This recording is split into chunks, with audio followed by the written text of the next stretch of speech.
Hello. Introduce yourself and what you do for our audience. Sure. So my name is Geneva Coach G Livingstone. I am the emotional wealth activator coach. And where this comes from is from working in the grief space, dealing with people who have lost a loved one. However, the majority of my clients have not been people who've actually lost a loved one. They've been people who have lost relationships with others. They have been mothers who've been separated from their children. And I came to realize that in dealing with the now grief, it's so important to handle the old stuff, the unresolved grief. And emotional wealth has kind of been born from that. So this is where I am today. That's amazing. So, I want to ask, how did you get into doing grief coaching? Grief coaching came up after I lost my son. So in a period of 22 months, my family lost three people. It was the oldest aunt of my mom's side who lost her son. He was the first. And then 11 months later, it was my son, who's my one and only. And then it was my other aunt who lost her first daughter. And they were all literally 11 months apart, not to the day, but very, very close in and around there. So, probably maybe after talking to other people who were kind of had experienced grief, because I was a store manager at first, and this is all before COVID. Um, I started to hear a lot of stories about how people were talking to you as a griever, and it just made me really angry. And I was hanging out at the table with a friend of mine, and she's like, "Why don't you do a video about that?" I'm like, "Okay, fine, fine, fine. Well, when are you going to make your video?" Because at this point, she had lost her brother, and then she had lost her mom, like probably about a year or two after that. So because she encouraged me, I was like, "Okay, I'll do a video on my son's birthday, my first year without him." And that's kind of where I got started. Quite a journey. Agreed. What is your current networking strategy to get in front of potential clients? I'm in grief groups, but for the most part, I spend time on my profile, connecting with people on my profile, and having my own separate group. And through doing monthly challenges, not necessarily master classes, because my challenges are between 4 to 5 days. That is how I actually network. And then, of course, I am a part of networking groups, which is how you and I met, not just once, but twice in two different little things there. So, just being a part of other things that are around the business type of communities and groups.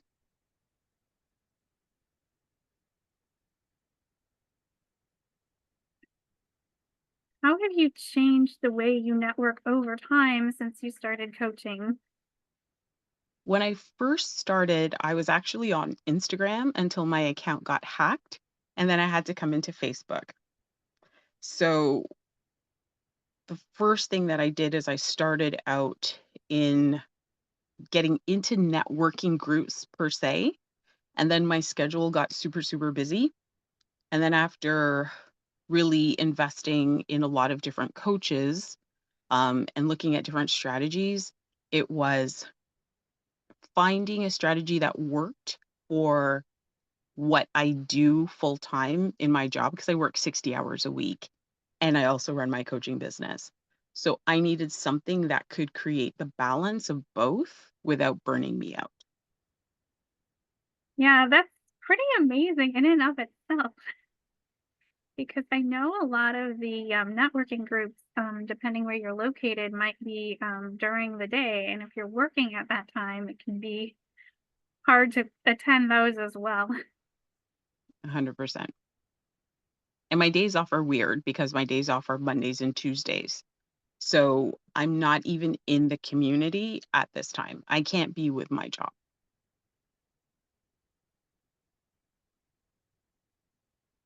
Mm. So, would you say that's how you manage to network around your job is focus on places to go during those Mondays and Tuesdays?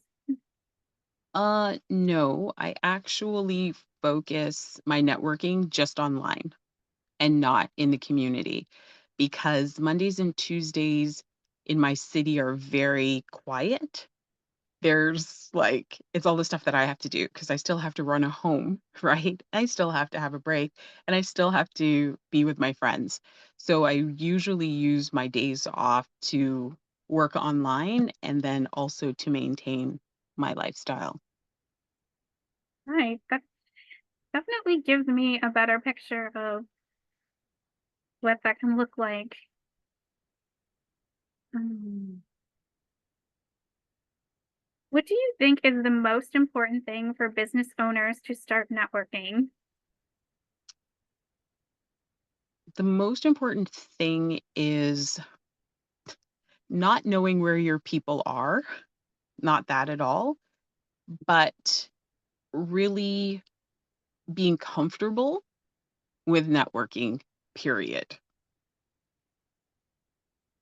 I think that is so important. And so we wanted, we want to drive traffic to our profiles, but then you have these followers, but do you connect with them?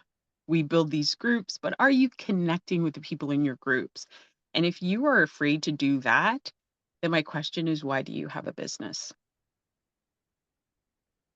I think those are really important things to think about. And I'm kind of wondering how you would define connection. Connection for me is really literally connecting. So if I have people on my profile, and even before I started my group, because my group is brand spanking new, I would just message people who are on my profile. You're connected with me, but I don't know who you are. So, hey, hi, welcome. I'm so excited that we're connected. Who are you? you know? And I like to send voice notes because voice notes at least give the person who's receiving it the tonality of my voice and who I am instead of just a text. So I'm definitely a voice noter. Good to know because I notice people have different styles of connecting as well. Mm. How is the way you network different from other grief coaches? I To be honest, a lot of the grief coaches that I knew in my circle, um, they actually had the opportunity to be in a community, which was something that I didn't have. And they would run camps or be a part of camps where I'm just completely online. And I think the difference is our online presence. And then you'll see a lot of grief groups, but I didn't spend a ton of time getting into those groups to connect with grievers individually. I really put all of my energy into my old IG account, which was like at 7,200 people before it got hacked, like I said earlier, and then on my own profile. So with grief, people who know people, it kind of goes with like a reference, a referral kind of idea. I know this person, she does grief, go and speak to her. People are watching my videos that I make all of the time. And then I would have people who actually asked me to do videos for their groups. So the networking kind of worked that way. I love how you give so many examples of how networking works for you. Thank you. Would you say you're more introverted or more extroverted? I'm both, actually. I'm an introverted extrovert, like the big mouth from the back of the classroom kind of thing. Um, I can lead, which brings out that extrovert aspect of who I am when I need to. But I also like to support, and especially online because everybody's fighting to be the leader. And so I find online I revert more to a supportive role, which then builds a connection in a little bit of a different way because it's not necessarily that people are looking at me going, "Oh my gosh, I have to follow you." But people are looking at me like, "Oh my gosh, thank you for your support." So it shows up different. In my everyday life and work, I lead. So it's really nice to be online as a supporter. Gives you some contrast. Absolutely. Do you prefer networking in groups or having more one-to-one conversations? I like both. I don't have a preference.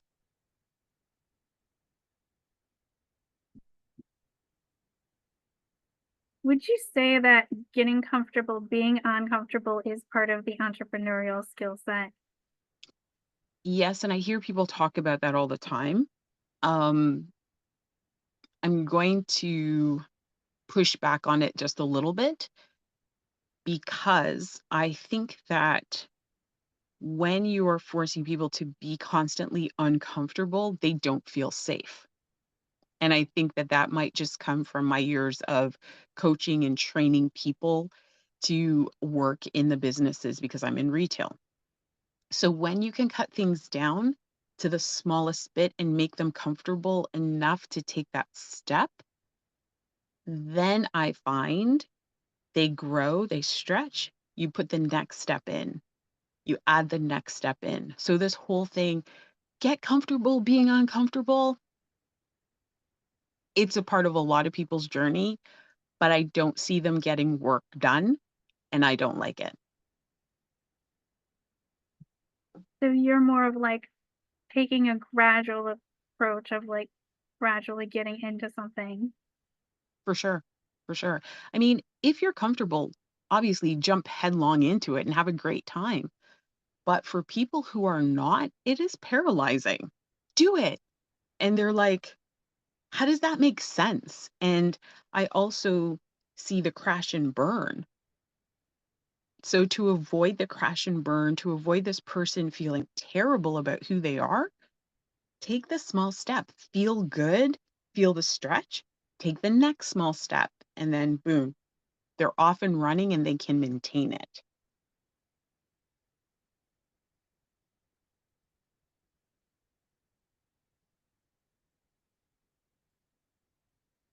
Did you invest in upgrading your networking skill set?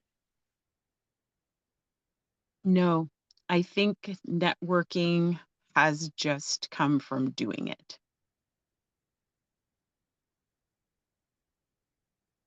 So you wouldn't say that any of your investments like covered networking or None of them did actually, unless you would look at the way they set up their strategies, but specifically on networking as a module in any of the courses I've taken, no.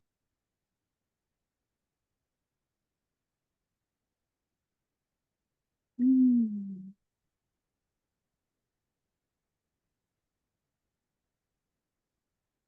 Did you make some unaligned connections where you invested more time than you should have? For sure, especially in the beginning when you're just cutting your teeth online and you really don't know what to expect. You don't have your discovery calls down pat. You don't know the right questions to ask. Yes, that is like all trial and error. So 100%.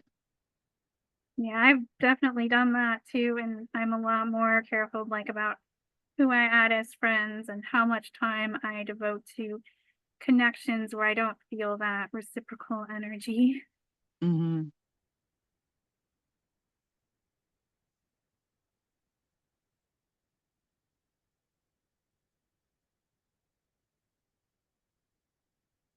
Do you ever find introducing yourself and what you do in a short amount of time awkward? Mm,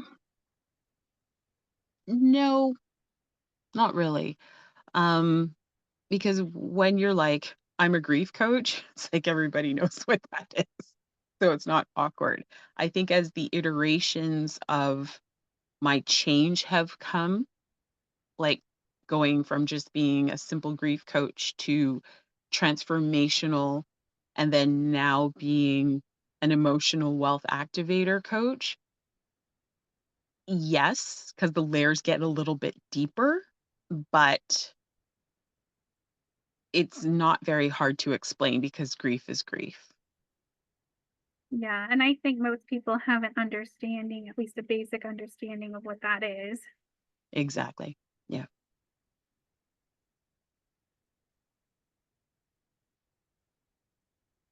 What are your thoughts on tapping into your intuition when networking?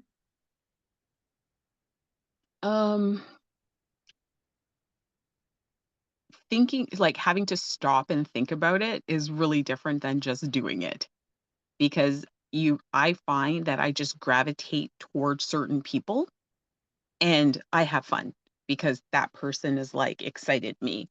So I can be in that space with them and laugh and joke and be serious and all of the things. Um, but I don't stop and really like wait for intuitive hits and all of that kind of stuff because it's just not how I function. Yeah, and I know different people function differently in that capacity as well. So I love having different perspectives on that.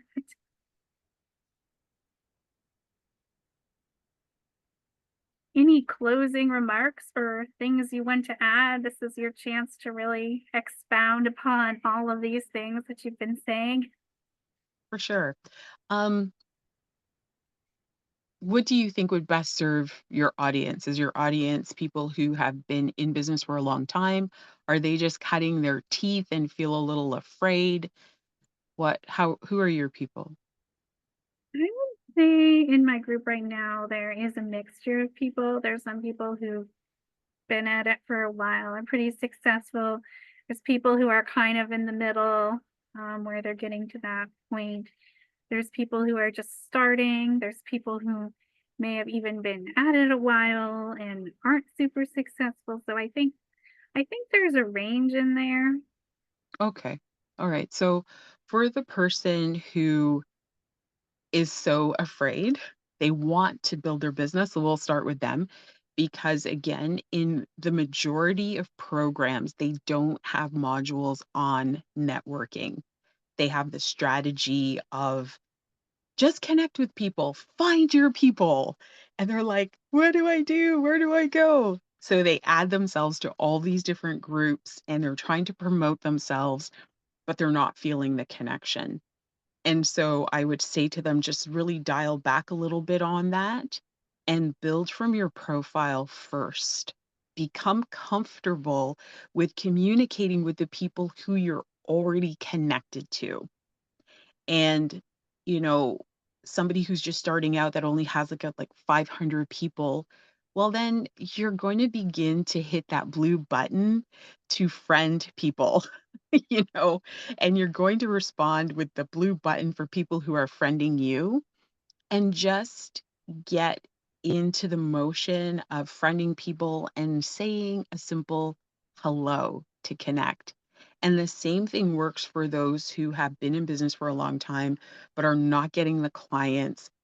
It all starts from your profile. Your profile is like people coming into your home, and we don't ignore the people who come to our house. So why do we do that on our profile? And so I just think that that's probably um, my closing remarks is look at the goodness that you already have and create deeper connections, just starting with the simple message of hello, a thank you. I'm so glad you're in my space, and just kind of work it from there. And as you become more confident, then get yourself into the groups because then you're not so afraid to actually begin to make connections with people you don't know. That's certainly one perspective on it. So I just love hearing different people's perspectives on networking. Um, I don't know if there was anything else you wanted to add or No, I really think that networking shouldn't be something that's left to you becoming like a middle or a seasoned person. I think networking should be one of the very first things that you're taught how to do because your business is going to depend on your networking skills. It really, really is. and I would agree with that. And I know sometimes people don't think of that piece right away. And I know it holds a lot of people back. So they might have even like started on it and then not gotten it to the level that they want to be at. Yeah, So 100%. And do you find that like a lot of people are afraid to network? sometimes people are like, they even like know what they have to do and then they're not doing it. And sometimes they're like, I don't know what to do because they're like just not just not thinking of okay, because a lot of business isn't like talking to other experts who know the same thing as you. So like your entire network wouldn't be all grief coaches because they already they already have that skill set. You'd want people who, don't have that skill set. They want to learn that skill set. They want to apply that skill set, and that's why they're looking for you. Yeah. So Yeah. Yeah. That's true. But I don't mind having um people that are the same as me connected to me because they also go through stuff. And sometimes you can't always coach yourself through things, right? So, I think I start with a bit of a broader mind on if Facebook is suggesting that this person might be for you, just connect with them and cut your teeth with them like that, right? And then you begin to get better, you begin to become a sniper over time. But at the beginning, you're like literally just throwing stuff like, hi, hi, hi, because I'm so uncomfortable until you can get there and you'll refine the skill over time. So that's smart. thank you for your time. My pleasure. My pleasure.